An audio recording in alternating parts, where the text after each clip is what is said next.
So, David, you talk a lot about meeting urgent spiritual and physical needs. And so I'm thinking here specifically of urgent physical needs, poverty. You talk a lot in radical and even in your preaching about Christians' responsibility of meeting the needs of the poor. So my question is, and all those things are in Scripture, but can we lose our way in terms of our primary focus of making disciples? Do those two things contradict one another? How do you put those two together? Yeah, that's a great question. You know, this is obviously huge for us, particularly in this culture. I wrote a foreword recently for a new edition of When Helping Hurts, which is a book, by the way, that I would highly recommend when it comes to helping the poor, serving the poor in responsible ways.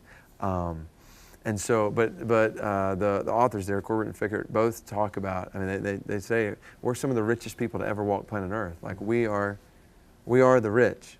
And so we have much that we've been given.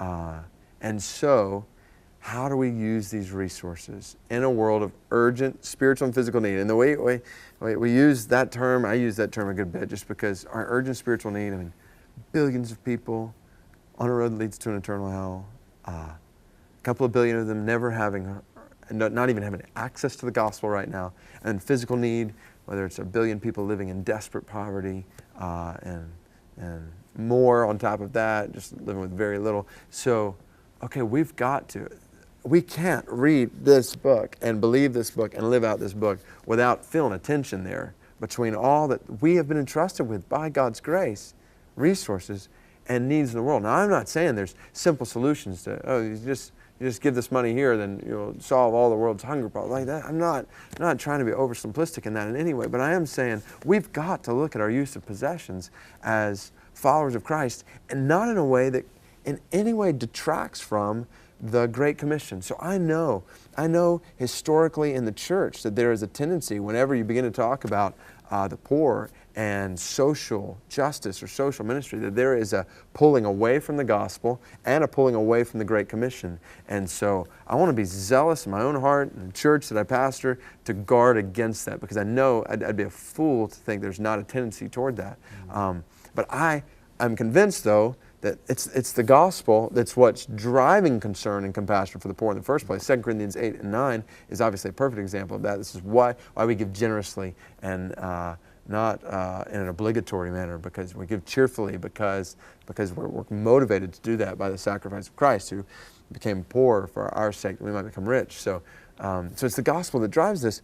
And then when it comes to the Great Commission, okay, if we're going to make disciples of all nations, of all the ethne, of all the people groups in the world, if we're going to do that, and there's a billion people in the world who are in desperate poverty and more on top of that are in extreme poverty in different ways, like if we're actually obeying Christ's command to make disciples of all the nations, we're going to come in contact with a lot of people who are impoverished. If we're making disciples in northern India, it's just a reality. We're going to come in contact with poverty. So what do we do there? Do we just ignore that and just preach the gospel? Well, no, we preach the gospel. But if I'm preaching the gospel, I mean, I think about villages that I've been in India where people are literally starving and they don't have water.